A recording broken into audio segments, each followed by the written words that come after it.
It was the morning of November 15th, 2023, a chilly, overcast day in the heart of the city.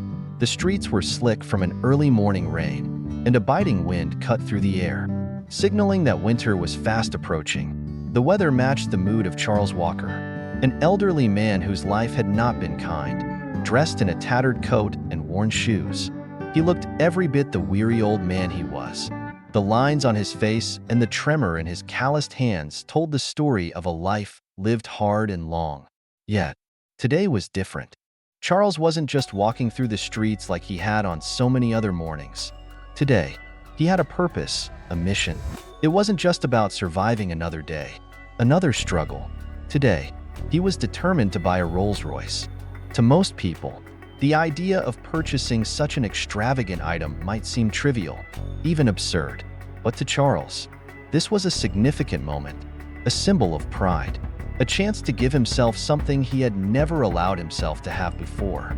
For all of his life, Charles had denied himself luxury, believing that hard work and sacrifice were the only ways to live. But today, his son, Marcus Walker, a billionaire CEO, had insisted that Charles deserved more. He deserved to experience the fruits of his labor. After years of resisting, Charles had finally agreed. As Charles made his way to the Rolls-Royce dealership, located in the wealthiest district of the city, his heart was heavy with memories.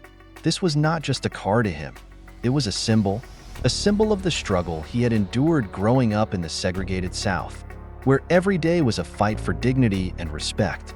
Back then, racism was not just an undercurrent of society, it was law. Charles had faced discrimination at every turn.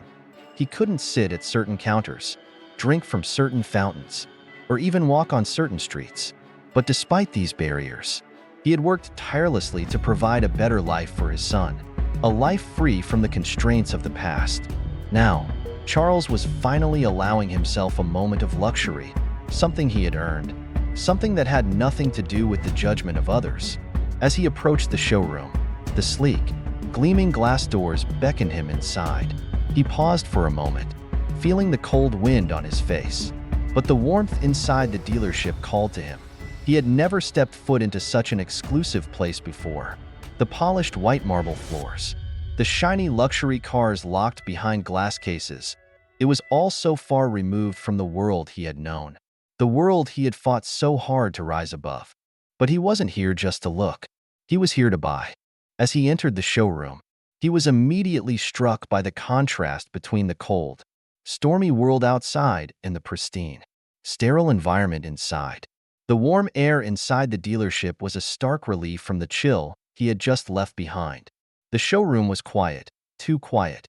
A few well-dressed salesmen milled around, whispering among themselves, and the faint hum of conversation buzzed in the background, almost as though they were discussing the next big sale. But Charles was no longer interested in blending in. Today, he was ready to make a statement.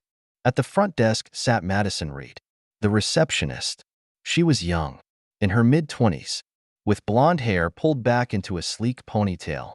Her designer clothes and perfectly manicured nails made it clear she belonged in this world. She was the gatekeeper, the one who decided who was worthy of entering this elite establishment and who was not. As she glanced up and saw Charles walking toward her, her eyes narrowed slightly, as if trying to decipher what kind of man he was. He was an anomaly in this polished, gleaming world, a poor, elderly black man in a place meant for the wealthy and privileged. To Madison, his clothes were a clear sign he didn't belong. But Charles didn't notice the skepticism in her gaze as he approached the counter with a calm, respectful smile. He tipped his hat slightly, his voice soft yet confident as he greeted her. "Good morning," he said, his words clear and steady. "I'm here to look at one of your Rolls-Royces." Madison's expression shifted, though her tone remained cool and condescending. "Are you sure you're in the right place?" she asked, eyeing him from head to toe, clearly skeptical. "These cars are for serious buyers. I'm not sure you're looking for the right thing." The word stung, but Charles did not flinch. He had heard this before, many times throughout his life. It was the same old story, being judged by his appearance, being dismissed by people who didn't understand the struggles he had overcome. but he had fought against this kind of treatment all his life. So, he stood tall, refusing to let her mockery get under his skin. "Yes, ma'am," he said, his voice still steady and calm. "I'm serious. I'm here to buy a car." Madison let out a small, almost imperceptible laugh, her tone dripping with sarcasm. "A Rolls-Royce? Huh," she said, leaning back in her chair. "Well, these cars aren't exactly in everyone's budget. Are you sure you can afford one?" Charles didn't flinch. Instead, he reached into his coat pocket, pulling out a small notebook where he had written down the model he was interested in. "I've done my research," he replied. "I know what I'm looking for." Madison rolled her eyes and let out another laugh, this one louder and more mocking than the last. "Look, sir," she said, still leaning back in her chair. "I don't know who you think you're fooling, but you're not going to buy a car here." Charles remained calm, even though he could feel the sting of her words in the pit of his stomach. This wasn't about the car anymore. This was about the way she had reduced him to nothing, the way she had dismissed him solely based on his appearance and race. The fight for dignity, for respect, was something Charles had been battling his whole life. And this moment, though it seemed trivial, was just another battle in that long, ongoing war. Charles Walker's relationship with his son, Marcus, had always been one of love, respect, and sacrifice. As a father, Charles had poured everything into ensuring that Marcus would have a life far better than his own. A life free from the limitations that Charles had faced growing up in the segregated South. For years, Charles worked tirelessly, often at the expense of his own well-being, to provide his son with opportunities he had never dreamed of. It wasn't an easy life. Charles had spent much of his early years battling not only the harsh realities of poverty, but also the suffocating grip of racism that sought to keep him down at every turn. In a world where opportunities for black men like him were few and far between, Charles had to work twice as hard as anyone else just to be seen as equal. From long, grueling hours in factories to endless nights of overtime, Charles had made sure that his son Marcus would never have to endure the same struggles.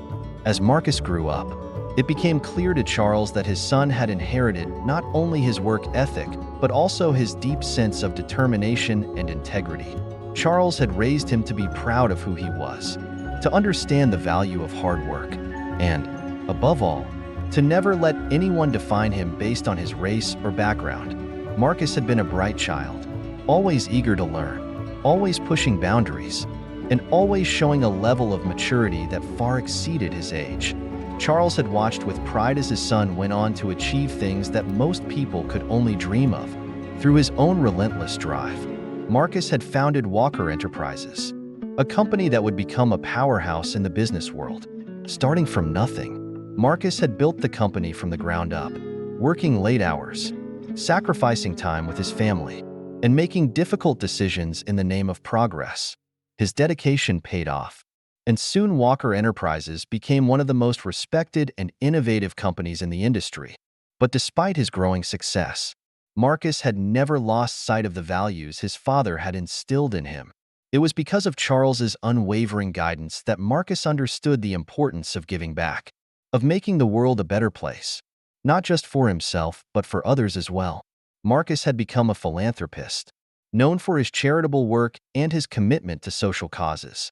His company had donated millions to underprivileged communities, supported educational initiatives, and worked to address inequality in the corporate world. Marcus wasn't just a businessman. He was a leader, someone who understood that wealth and power could be used for good, to help uplift others and create lasting change. But despite all his success, Marcus had always remained close to his father. Even as his wealth grew, Marcus never forgot where he came from. He visited Charles regularly, sometimes just to sit with him in the quiet of their home, reminiscing about old times, sharing stories, and catching up. Marcus knew that none of his achievements would have been possible without the sacrifices his father had made. It was Charles who had taught him the value of perseverance, who had shown him that hard work and dedication could overcome even the harshest obstacles. And it was Charles who had given him the foundation on which he had built his empire. Their relationship was built on a deep sense of mutual respect. To Marcus, His father was not just a parent. He was a hero. He admired his father's strength, his resilience, and the way he had navigated a world that had never been kind to him. Marcus understood the weight of the struggles his father had endured, and it shaped the way he viewed his own success. Every business decision, every philanthropic effort, was a reflection of the values Charles had instilled in him. Marcus had always seen himself as a continuation of his father's legacy, a legacy of hard work, integrity, and the belief that anyone, no matter their background, could achieve greatness if they were willing to fight for it. But even though Marcus had achieved extraordinary success, he never forgot that his father had lived a life of hardship and sacrifice. Despite the millions in his bank account and the lavish lifestyle that came with it, Marcus had never once expected his father to accept his wealth. Charles had always been fiercely independent, proud of his ability to provide for himself and his family without relying on anyone else. He had worked hard for everything he had, and the idea of living off his son's success was something he struggled with. Yet, Marcus was insistent. He understood his father's hesitations, but he also understood that there came a time in every person's life when they had to accept that they deserved to enjoy the rewards of their hard work. For years, Marcus had tried to convince Charles to let him take care of him, to allow him to experience the luxuries that his wealth could provide. But Charles had resisted, always maintaining that he had everything he needed. "I've worked for what I have," Charles would say, "and I'm content. I don't need anyone to take care of me." It wasn't until recently that Marcus had finally convinced his father to indulge in something that he had long denied himself. After much persuasion, Charles had agreed to let Marcus buy him a Rolls-Royce, something Charles had never even considered before. It wasn't about the car itself. It was about the symbolism behind it. The Rolls-Royce wasn't just a symbol of wealth and luxury. It was a symbol of everything Charles had sacrificed to get to where he was. It was a symbol of his journey, a reminder that despite the obstacles he had faced, he had made it. Marcus knew how much this moment meant to his father. He knew that it wasn't just about showing off a luxury car. It was about honoring the struggles of the past. It was about giving Charles the opportunity to experience a taste of the comfort and privilege that Marcus had worked so hard to provide. And so, Marcus insisted, and Charles finally relented. As Charles prepared to visit the showroom, he couldn't help but feel conflicted. He had spent his entire life turning down offers of luxury, resisting the idea of living in comfort while others struggled. He didn't want to be seen as someone who took advantage of his son's wealth. But Marcus had told him time and time again that he deserved this. The relationship between Charles and Marcus was more than just father and son. It was a partnership built on mutual respect and an unspoken understanding that each had shaped the other's life in profound ways. Charles had given Marcus the foundation to succeed, and Marcus had given Charles the opportunity to enjoy the fruits of that success. Together, they had created a legacy of resilience, perseverance, and love that would be passed down for generations to come. And today, Charles was finally ready to embrace that legacy. He was ready to step into a new chapter of his life, one where he could honor his past and accept the blessings that had come his way. It was a moment of triumph, a moment where, for once, he could feel proud of the life he had lived and the man he had become. But little did Charles know, this moment of personal victory would soon turn into something much larger, something that would challenge the very foundations of the world he had worked so hard to build. The Rolls-Royce showroom was a palace of opulence, a temple of luxury reserved only for the elite. As Charles Walker stood at the entrance, looking through the glass doors that gleamed under the artificial lights, a sense of hesitation mixed with a quiet determination washed over him. He had never set foot in a place like this before, and the towering walls of glass and polished marble floors seemed to mock him with their exclusivity. Everything about the showroom screamed wealth. Luxurious vehicles lined up like treasures in glass cages, the bright white floors reflecting the sheen of the polished cars. And the atmosphere itself seemed to whisper, "This is not a place for someone like you." But Charles wasn't just anyone. He was a man who had fought through unimaginable adversity, a man who had fought for respect, for dignity, and now, he was here to claim something that he had long denied himself, a symbol of all that he had achieved. a symbol of the sacrifices he had made. The Rolls-Royce was not just a car. It was a representation of his journey, a vehicle for the pride and resilience he had carried with him throughout his life. As he stepped inside, Charles was greeted by the cool, almost clinical air of the showroom. The silence in the space felt heavy, as if the air itself was filled with judgment. The well-dressed clientele, with their tailored suits and manicured nails, moved through the showroom like they were walking through an exclusive club. Each glance they cast over Charles seemed to measure his worth. The icy looks of the sales staff were equally dismissive, as though they were wondering what he was doing here, in a place meant for those who had more than just dreams to offer. Behind the front desk stood Madison Reed, a young receptionist who wore the aura of someone who belonged here. Her appearance was immaculate, blonde hair pulled back into a sleek ponytail, her designer clothes fitting her perfectly, and her posture was one of unquestionable confidence. She was someone who was used to being surrounded by wealth, accustomed to the kind of people who could afford the luxury of a Rolls-Royce. And when her eyes fell upon Charles, she didn't even need a second to form an opinion. Her gaze swept over his tattered coat, scuffed shoes, and weather-beaten face, and Charles felt the immediate sting of being judged. His appearance didn't fit the polished image of the showroom. He had never cared about appearances before, not in the way others seemed to. But today, the sting of that judgment was sharper than ever. "Can I help you?" Madison asked, her tone polite but distant, as if she was already planning how she would get rid of him. Charles, despite the tension in the air, offered a warm smile. "Good morning," he said softly. "I'm here to look at one of your Rolls-Royces." Madison blinked, her gaze narrowing as she processed his words. She had never seen someone like him in a showroom like this. People who walked through these doors were always impeccably dressed, well-spoken, and confident in their wealth. But Charles, he looked like he didn't belong. It wasn't just his clothes, it was his very presence. It was as though she could already tell that this man, standing before her, would never be able to afford what he was asking about. In a swift moment, she judged him, concluding that he wasn't serious. "Are you sure you're in the right place?" she asked. Her words tinged with skepticism. Her voice was clipped, almost condescending as she stared at Charles. "These cars aren't exactly for everyone, you know." Charles remained calm, his demeanor unshaken by her dismissive tone. This wasn't the first time he had encountered this kind of prejudice, though it still stung, and he wasn't about to let her see how deeply her words cut him. "Yes, ma'am," he said, his voice steady. "I'm looking to purchase a car." The smirk that crossed Madison's face told him everything he needed to know. She leaned back in her chair, her arms crossing over her chest as though to physically distance herself from him, and gave a dismissive laugh.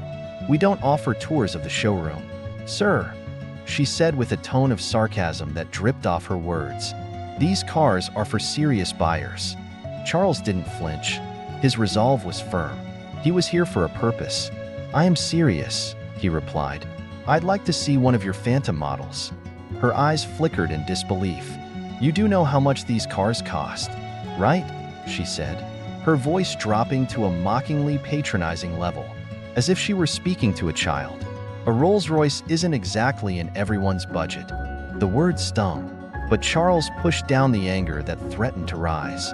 Instead, he reached into his pocket, retrieving a small notebook where he had written down the details of the model he wanted. "I've done my research," he said, his voice unwavering. "I know what I'm looking for." Madison let out a short laugh, one that lacked humor and was filled with judgment. "Look," she said, leaning forward, "I don't know who you think you're fooling, but you're not going to buy a car here. These cars aren't for people like you." Charles's heart dropped. This wasn't about the car anymore. It wasn't even about the money. It was the way she had dismissed him, the way she had reduced him to a stereotype, assuming that his appearance somehow made him unworthy of even stepping foot in the showroom. She didn't see him as a man with a lifetime of experiences, of hard work, and sacrifice. She didn't see the history he carried with him. All she saw was a black man in tattered clothes who couldn't possibly afford a luxury vehicle. Charles, trying to keep his composure, stood his ground. "My son is Marcus Walker," he said, his voice quiet but firm. "He's the CEO of Walker Enterprises. I'm here to purchase a car for myself with his help." For a moment, Madison froze. She had heard of Marcus Walker before. His name was well known, not just for his success, but for his philanthropic efforts. Marcus Walker was a name that commanded respect. But still, Madison couldn't bring herself to believe that the man standing before her, an elderly black man dressed in worn clothes, could possibly be related to such a powerful figure. But she wasn't finished. "I don't care if you say you know the president," she said coldly, cutting him off. "You're not buying a car here. Now I think it's time for you to leave before I have to call security." Charles stood there, stunned. He had been humiliated, treated like a nobody in a place where wealth and status ruled. But even in the face of such blatant discrimination, Charles didn't give her the satisfaction of seeing his hurt. He turned to leave, but just as he was about to step out of the showroom, the doors swung open, and there, standing like a force of nature, was Marcus. Marcus Walker entered the showroom with an air of confidence, his tailored suit fitting him perfectly. He didn't know it yet, but he had just stepped into a situation that would forever change the course of his day and his relationship with the people in this showroom. The moment he saw his father's face, he knew something was wrong. "Dad, what's going on?" Marcus asked, his voice laced with concern. His eyes flicked between Charles and Madison, his mind quickly piecing together what had happened. Madison's face paled as she realized who Marcus was. The proud facade she had worn evaporated, and her arrogance melted away, replaced by fear. The man she had just insulted, the one she had dismissed so easily, was the father of the billionaire CEO she had heard about in the news. Her entire world had just shifted, and her own discomfort was palpable. Charles stood in the midst of the Rolls-Royce showroom, a place that oozed wealth and exclusivity. And yet, in that moment, he felt smaller than ever before.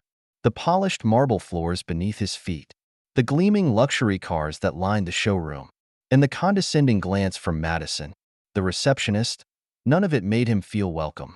Instead, he felt like an outsider, a man who didn't belong in this high-class world. He had come here with a single goal in mind: to buy a Rolls-Royce, not as a symbol of indulgence, but as a symbol of the hard-fought battle he had waged throughout his life. The luxury vehicle he desired wasn't just a car. It was a monument to everything he had sacrificed and survived. It was an acknowledgement of the struggles he had endured throughout the years, a recognition of the dignity he had fought so fiercely to preserve despite the oppressive forces of racism, classism, and societal expectations.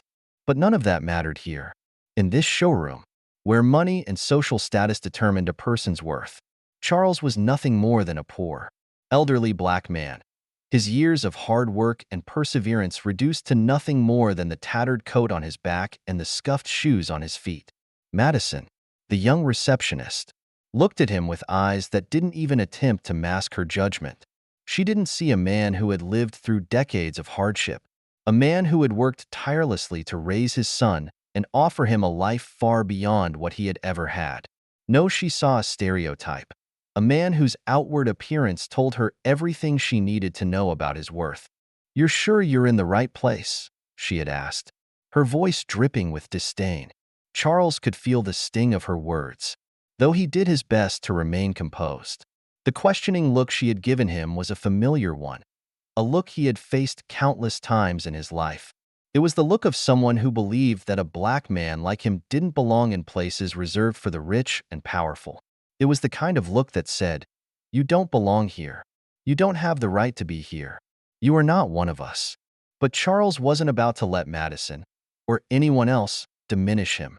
He had spent far too many years fighting to prove his worth, fighting against the barriers of racism and oppression that society had placed in front of him. He was not about to back down now, especially when he had come this far. The dreams he had held on to for so many years were now within reach, and he would not let anyone take that away from him. Despite the hurtful words, despite the obvious prejudice in Madison's tone, Charles didn't respond in anger.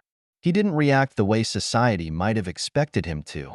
He didn't lash out or demand respect. Instead, he remained calm. maintaining the dignity he had worked so hard to preserve throughout his life. "Yes, ma'am, I'm here to purchase a car," he had said quietly, offering her a polite smile, even though he could feel the sting of her judgment. But Madison was not interested in giving him the benefit of the doubt. In fact, she was determined to get rid of him as quickly as possible. Her dismissive attitude only escalated from there, as she mocked him, insinuating that a man like him couldn't possibly afford the luxury cars that the dealership had to offer. "We don't offer tours of the showroom, sir," she had said, her voice dripping with sarcasm. "These cars are for serious buyers." The tone in her voice was enough to make Charles's blood boil. Yet, he refused to show any sign of weakness. He had been through too much to let a woman like Madison, who didn't know him and had no idea of the life he had led, take away the hard-won pride he had earned. He had worked his whole life, worked until his hands were calloused and his body was worn down, to give his son, Marcus, a better life. Marcus had grown up in a world of opportunity, had been able to attend the best schools. And now, as a successful CEO, Marcus was able to provide for his father in ways Charles could never have imagined. Charles had never wanted to depend on his son. It wasn't easy for him to ask for help, to accept the luxury that Marcus offered. But today, Charles had decided that he deserved something for himself. A Rolls-Royce, purchased with Marcus's help, would be a symbol of his resilience and his triumph over a lifetime of hardship. But Madison didn't see that. She didn't see a man who had earned his place in this world, a man who had fought tooth and nail for everything he had.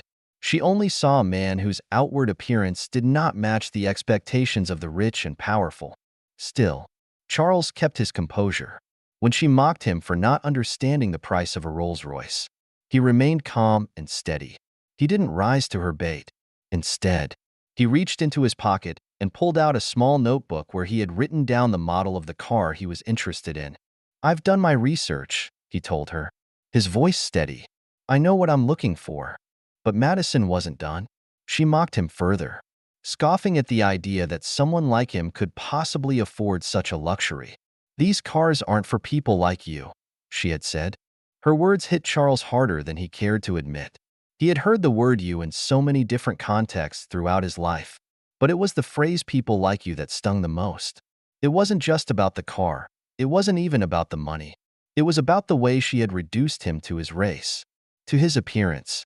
It was the implication that, because of the color of his skin and the state of his clothes, he was unworthy of even considering a luxury like a Rolls-Royce. For a brief moment, Charles felt a rush of anger, but he pushed it down. He wasn't about to let her see him lose control. He had fought too long and too hard to let something like this derail him. So, he did what he always did. He stood tall, shoulders back, and answered her calmly. "My son is Marcus Walker," he said quietly, his voice unwavering.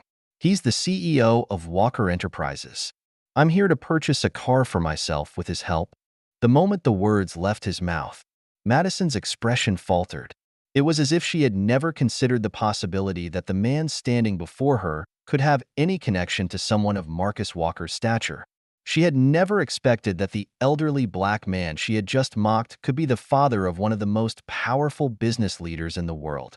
But Madison wasn't the only one who had underestimated Charles. When she refused to acknowledge the truth, dismissing him without hesitation, Charles stood firm. He wasn't here to beg for validation. He wasn't here to prove anything to anyone. He was simply here to make a purchase that meant the world to him. And then, just as he was about to turn and leave, he heard a voice that caused his heart to lift. "Dad, what's going on?" It was Marcus. His voice, calm and commanding, cut through the tension in the air like a knife. Marcus had arrived, unaware of the cruel treatment his father had just endured. But the moment he saw the expression on Charles's face, he knew something had gone terribly wrong. Madison's arrogance evaporated the instant she recognized who Marcus was. Her face went pale, and her once confident demeanor crumbled in the face of the truth.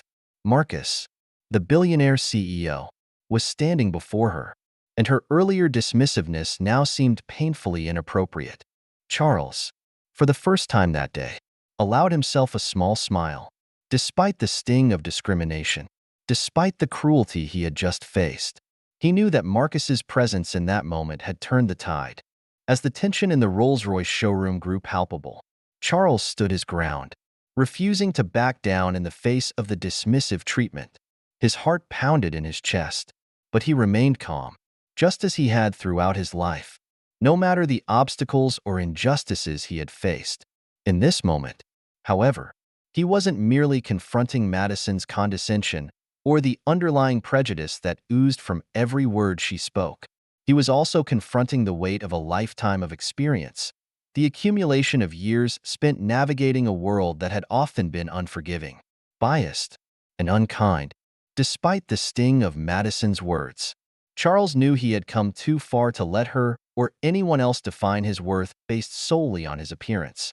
He had endured years of hardship, years of racial discrimination, and yet, he had always kept his dignity intact. This wasn't just about buying a car. This was about asserting that he was worthy of the same respect as anyone else, no matter the color of his skin or the condition of his clothes. It was a quiet, but powerful moment, the weight of Charles's life experiences hanging in the air. He stood before Madison, a woman who had already made up her mind about him, who had dismissed him based on nothing but assumptions and prejudice. But Charles wasn't about to let her treat him like a second-class citizen any longer. He was a man who had fought for everything he had, a man who had clawed his way to where he was, and he would not let this moment pass without standing up for the respect he deserved. When Madison continued to belittle him, mocking the idea that he could afford a Rolls-Royce, Charles remained unshaken. The taunt wasn't just about money. It was a deliberate reminder of his supposed place in society, a reminder that someone like him wasn't welcome in such exclusive spaces. But it was also a test to see how he would react when faced with such overt racism. "I am serious," Charles said quietly, yet firmly, his voice carrying the weight of a man who had seen too much in his lifetime to be easily intimidated. "I've done my research. I know what I'm looking for." His words were calm, but his resolve was steel. The car he sought wasn't just a material possession. It was a symbol of his triumph, a symbol of the perseverance that had defined his life, the perseverance that had helped him navigate a world that had often been hostile to people like him. And despite how Madison looked at him, despite how she tried to belittle him, he would not allow her to take that moment from him. Then, in a quiet yet assertive gesture, Charles reached into his coat pocket and pulled out a small notebook. Inside it, he had written down the model he desired, a Rolls-Royce Phantom, an elegant and timeless car that had been at the top of his list ever since Marcus had suggested he treat himself. It wasn't just a luxury purchase. It was a declaration that he, too, deserved to enjoy the fruits of his labor, that after decades of hard work, struggle, and sacrifice, he was entitled to something beautiful, something that would remind him of how far he had come. When Madison responded with mockery, her sarcastic tone dripping with judgment, Charles didn't flinch. She laughed cruelly, dismissing him outright, but he didn't allow her to see the hurt. He refused to let her see the pain her words caused, because he knew that the moment he showed any weakness, it would be used against him. Instead, he stood tall, unwavering in the face of her cruelty. "These cars aren't for people like you," she had said, her words a bitter reminder of the barriers that Charles had spent his life trying to break. But Charles didn't let her pull him into her world of assumptions and stereotypes. He knew who he was, and no amount of condescension from a privileged receptionist was going to change that. "My son is Marcus Walker," he said, his voice steady, but resolute. For a moment, there was silence. The words hung in the air, each one carrying more weight than anyone in that showroom could possibly understand. Madison, for the first time, faltered. She blinked, her eyes widening in disbelief, as though she couldn't quite comprehend what she was hearing. Charles didn't wait for her to react. He continued, his voice calm but firm, as if the words had been building up inside him for years, waiting for the right moment to emerge. "I'm here to buy a car for myself, with his help." At that moment, the shift was palpable. The air seemed to crackle with a new energy. Charles had revealed the truth. the truth that would forever change how Madison saw him. He wasn't just any old man off the street, stumbling into the showroom. No, he was the father of one of the wealthiest, most influential men in the country. A man who had worked tirelessly to give his son every opportunity to succeed. And now, a man who was here to make a purchase, not to be humiliated, but to take his rightful place among the world's elite. For Madison, it must have been a shocking revelation. Her eyes had likely never been opened to the reality of the life Charles had lived. And now, she was confronted with the truth of who he was. The man she had belittled, the man she had mocked and dismissed, was the father of a billionaire, one of the most successful CEOs in the world. But even with this new knowledge, Madison's arrogance didn't immediately dissipate. She remained skeptical, perhaps unwilling to fully accept that someone like Charles could have such a powerful son. She still had her doubts, but Charles, despite the judgment he had faced for most of his life, didn't care about her disbelief. He didn't need her validation. The truth of Marcus' identity was enough. As he spoke the words, "My son is Marcus Walker," Charles was no longer just the weary old man in a tattered coat and scuffed shoes. In that moment, he was a father who had worked tirelessly to provide for his family, a father who had raised his son to be a great man, a father who had earned the respect of the world, even if Madison couldn't see it. The reality of who he was, of who Marcus had become, was enough to command respect. Even if it didn't come immediately, it would come eventually. Because when you've lived through a lifetime of hardship, when you've fought for everything you have, you don't need to prove anything to anyone. And Charles had nothing left to prove. As the realization began to settle over Madison, Charles allowed himself a small, quiet smile. He hadn't come here to make anyone feel uncomfortable. He hadn't come here to put anyone in their place. But he had come here to assert his right to exist in this space, to assert that his worth was not defined by the color of his skin or the state of his clothes. And as Marcus appeared at the doorway, rushing to his father's side, it became clear that Charles had won, not through anger or confrontation, but through the quiet dignity he had carried with him all his life. The revelation of Marcus' identity was the tipping point. It was the moment that shifted the balance of power in the showroom. And as Marcus stood beside his father, his presence commanding respect, the entire dynamic in the room began to change. The world would no longer ignore Charles, and neither would anyone in that showroom. As the tension in the Rolls-Royce showroom escalated, Charles stood with a quiet but undeniable strength, his gaze unwavering as he faced the condescending receptionist. Madison. Her mockery had reached its peak, but Charles was no longer the same man who had first stepped into that showroom. He had taken the first step in asserting his place in a world that had long tried to push him out. And now, it was time for his son, Marcus, to make his presence known. The doors of the showroom swung open with a soft chime, and Marcus Walker entered the space. His entrance was unassuming, yet commanding, an effortless grace that seemed to silence the room. It wasn't just his well-tailored suit or his sharp features that drew attention.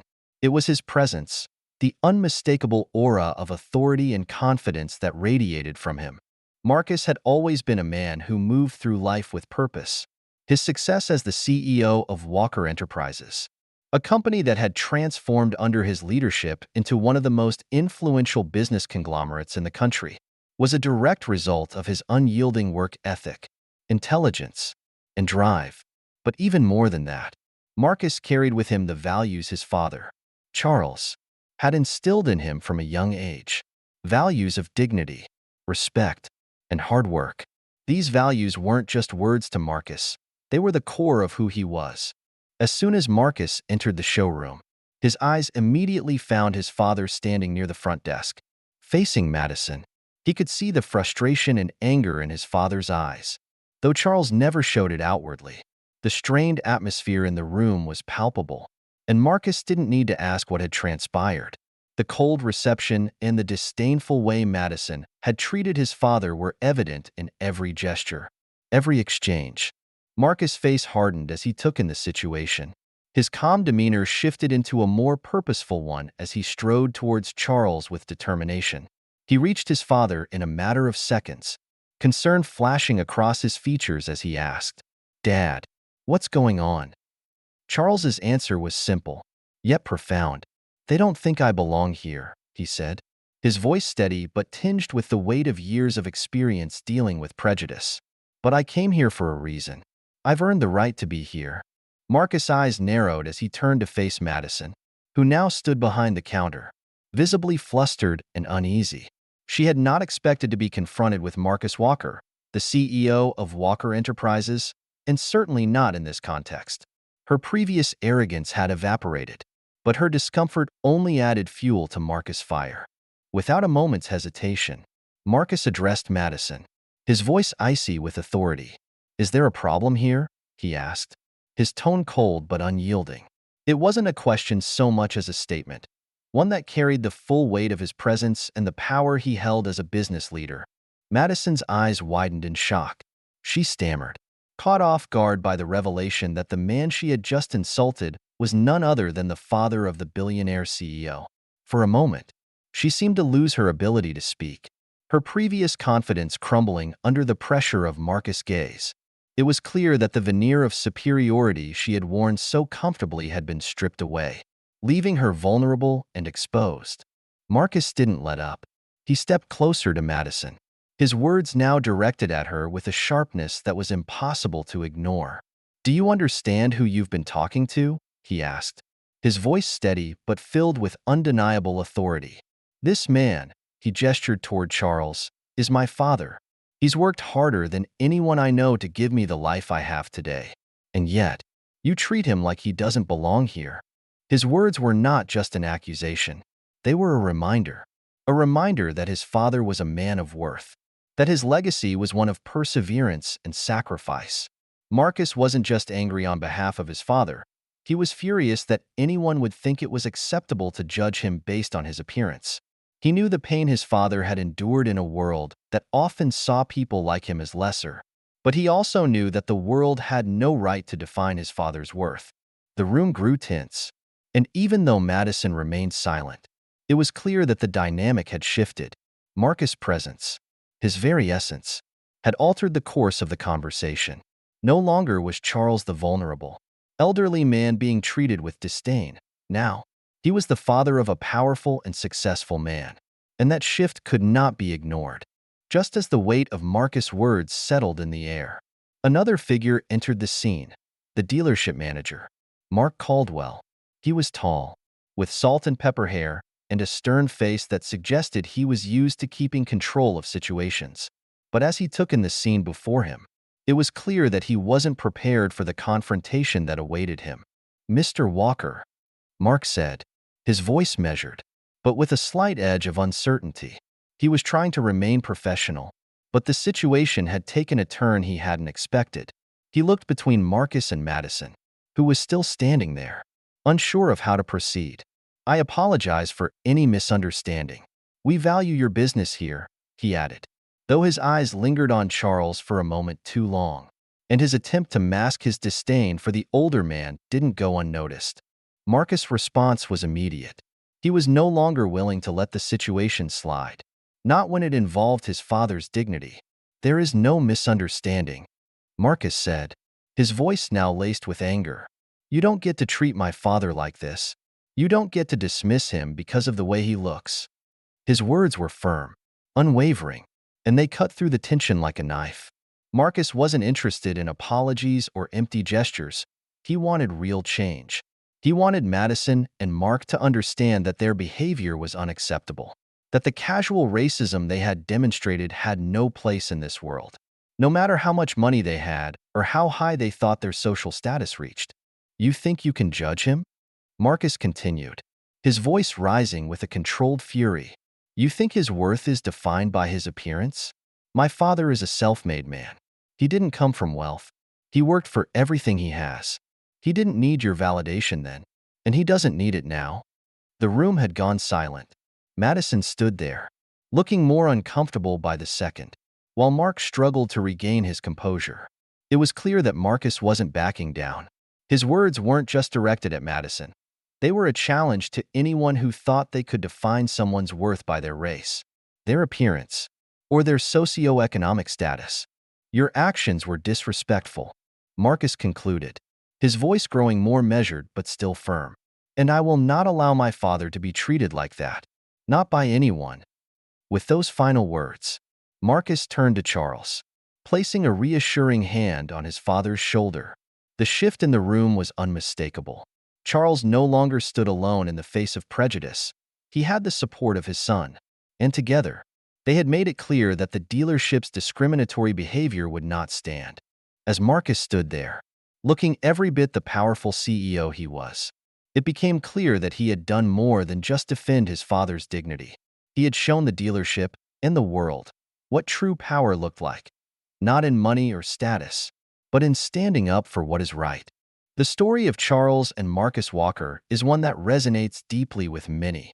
It is more than just a tale of personal triumph. It is a powerful reminder of the harsh realities of discrimination and the unwavering strength needed to overcome them. While the events that transpired at the Rolls-Royce dealership may seem isolated, they represent broader societal issues that continue to affect people across the globe.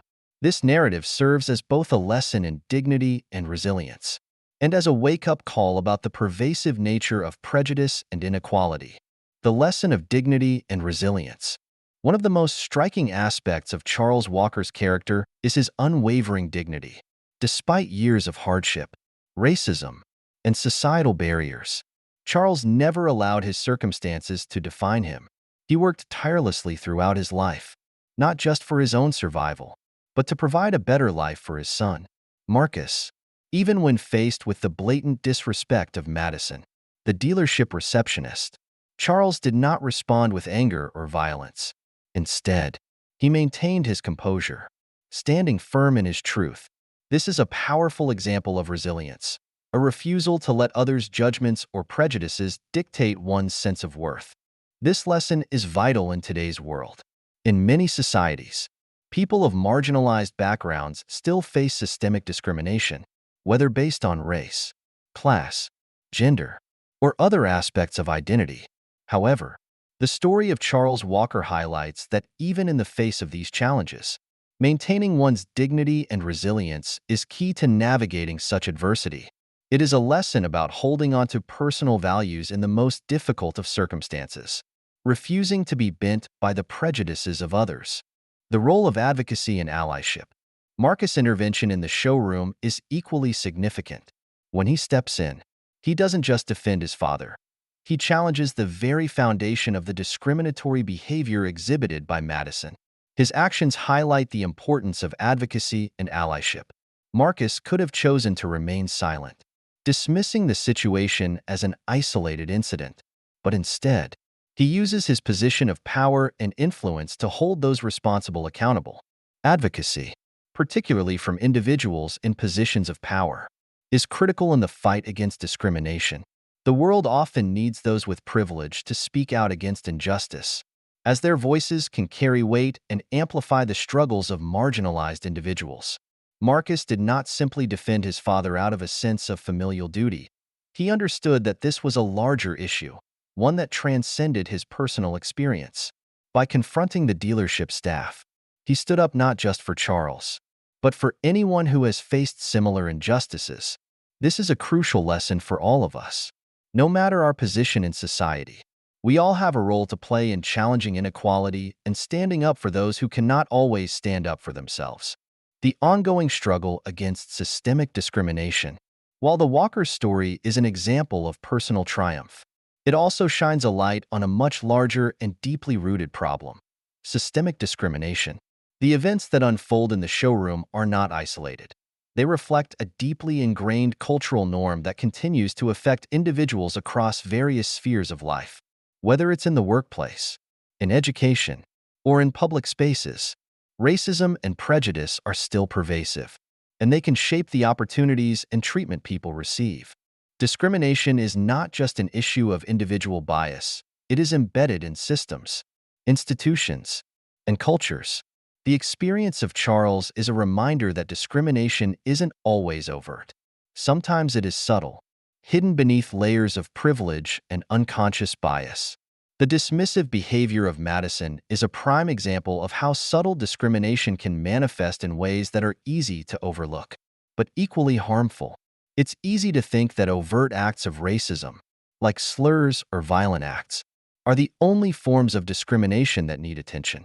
However, the insidious nature of microaggressions and biases that affect day-to-day interactions can be just as damaging, perpetuating stereotypes and unequal treatment in ways that are often harder to detect but still deeply impactful. In many parts of the world, discrimination is not limited to individual actions. It is reflected in policies, laws, and institutions.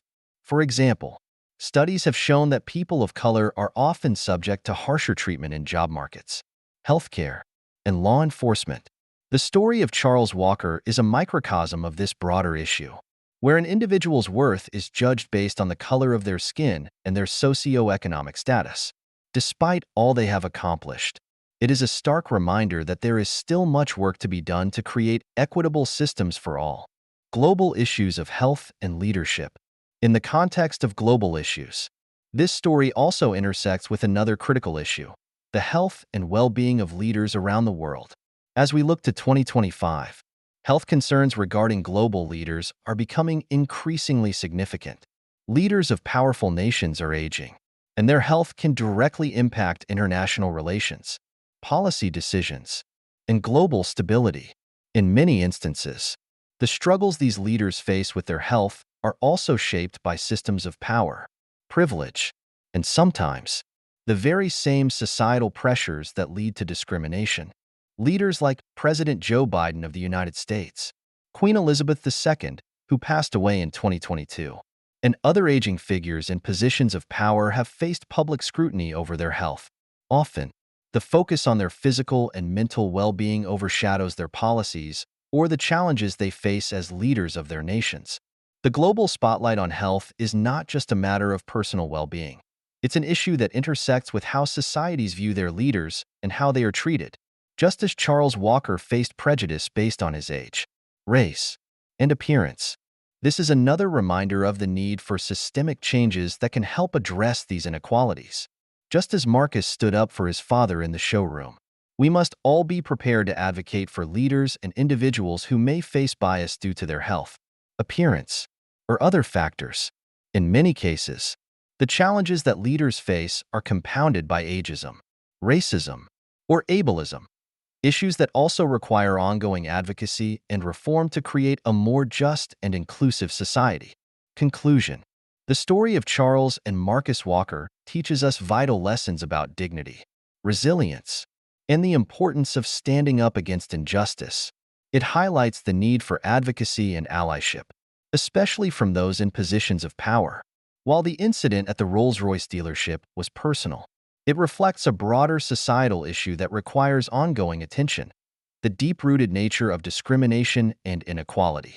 The story also connects to the larger global issues of health and leadership, where biases and systemic inequities can shape how individuals are treated and how their actions impact the world. The Walker story is a call to action, a reminder that we all have a role to play in challenging discrimination, advocating for fairness, and supporting those who are marginalized. It urges us to continue the fight for a world where dignity and respect are not contingent upon one's race, appearance, or socioeconomic status. The story of Charles and Marcus Walker leaves us with a powerful message about the strength of the human spirit, the importance of standing up for one another, and the ongoing fight against prejudice. What began as a simple act of trying to purchase a car turned into an eye-opening confrontation with the harsh realities of systemic discrimination. But as we take a step back and reflect on the deeper lessons embedded in this story, it becomes clear that it serves as a mirror to broader global issues that are often overlooked or dismissed, yet remain crucial to shaping the world we live in today. The Walker story speaks to the struggle for dignity, a fight that many marginalized people have been waging for centuries. For Charles, the act of buying a Rolls-Royce was more than a personal luxury. It was a symbol of everything he had worked for, a reminder of his perseverance and the sacrifices he made to provide his son with opportunities he never had. However, this personal victory was met with the cold, harsh reality of prejudice as he was met with disdain and discrimination based on his race and appearance. What Charles faced at the Rolls-Royce showroom is an all-too familiar experience for many people of color and those from marginalized backgrounds. Whether it's a store, a job, or a social setting, discrimination often manifests in ways that are subtle yet powerful. It's in the way a person is spoken to, the way they are made to feel like an outsider in a place where they should belong, simply because of the color of their skin or the class they belong to. This kind of prejudice is not just about overt acts of hatred or racism. It's about the microaggressions that pervade society, which often go unnoticed, yet have a deep and lasting impact. Yet, in the face of this, Charles didn't give up. His resilience in the face of Madison's dismissive treatment was remarkable. He didn't let the cruelty of others define his worth. And despite the sting of discrimination, he held his head high. This response is a powerful lesson in resilience. In a world that often devalues people based on their race or appearance, it is vital to maintain a sense of self-worth and dignity, no matter the circumstances. Charles didn't let the judgments of others deter him from pursuing what he wanted. He had worked his whole life to get to this moment, and no one, not even the dealership receptionist, could take that away from him. It's also crucial to recognize the role that Marcus played in the unfolding of this story. As his son, Marcus had seen the struggles his father had endured, and his response to the situation was one of protection, but also one of advocacy. He didn't simply walk in, yell at the staff, and walk out. No, Marcus took the time to engage with Madison and the dealership manager, confronting them with the injustice of their actions. His words were not just an act of defending his father. They were a challenge to the very system of privilege and power that allowed such discrimination to take place. Marcus' willingness to speak up for his father speaks volumes about the power of allyship. Too often, those who have privilege remain silent in the face of injustice. But Marcus understood that silence only perpetuates the problem. He used his influence and his voice to challenge the norms that allowed people like his father to be mistreated. This brings us to an important point: the need for more people to become allies in the fight against discrimination. Allyship is not about saving others. It's about using one's own position of power to amplify voices that are often ignored. Marcus could have easily dismissed the incident, chalking it up to another instance of racism in the world.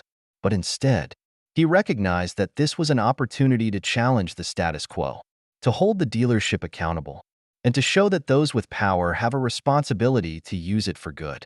The broader implications of this story also reflect the ongoing struggle for racial equality and justice around the world. Discrimination is not just an isolated incident. It's part of a global issue that needs to be addressed at every level, from educational institutions to workplaces, from healthcare systems to public services. Racism still runs deep in societies across the globe.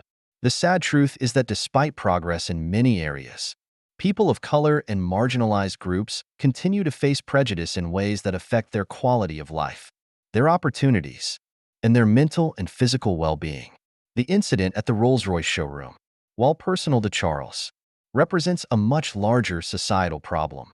It's a reminder that systemic racism is alive and well, and it manifests in ways that often go unnoticed or unchallenged. Moreover, it's impossible to ignore the intersection of these issues with the global health crisis facing many world leaders in 2025. As political leaders age and health concerns mount, the public's response to their health is often influenced by ageist, ableist, or racial biases. The health of leaders impacts not only their countries but the entire world. Leaders, particularly those in positions of power, are often judged not just for their policies, but for their health and physical appearance. In many cases, their ability to lead is questioned, or they are dismissed altogether when their health deteriorates. This reflects the same kind of discrimination that Charles faced in the showroom, where one's worth is reduced to their physical attributes or their outward appearance, rather than their character, intelligence, or contributions to society. The challenges that aging leaders face are compounded by their positions of privilege. While they may have access to the best healthcare and resources, the public's perception of them can be shaped by underlying prejudices, which can influence everything from their political decisions to their personal well-being. In some ways, this connects to the larger issues of racial discrimination. as many world leaders who are people of color are often scrutinized more harshly than their white counterparts. The intersection of race, age, and health presents a unique set of challenges, one that requires us to confront the biases that exist in both our personal attitudes and our institutional systems. This all ties back to the story of Charles and Marcus Walker. The discrimination Charles faced wasn't just about him as an individual. It was about the larger forces at play in society that continue to shape the experiences of people of color. It's a reminder that we all need to be vigilant, to keep pushing for a world where dignity and respect are afforded to everyone, regardless of their race, age, appearance, or social status. The fight for equality is not over. And the story of the Walkers reminds us that the fight is ongoing, but it also highlights the power of resilience, advocacy, and the importance of standing up against discrimination wherever it is found.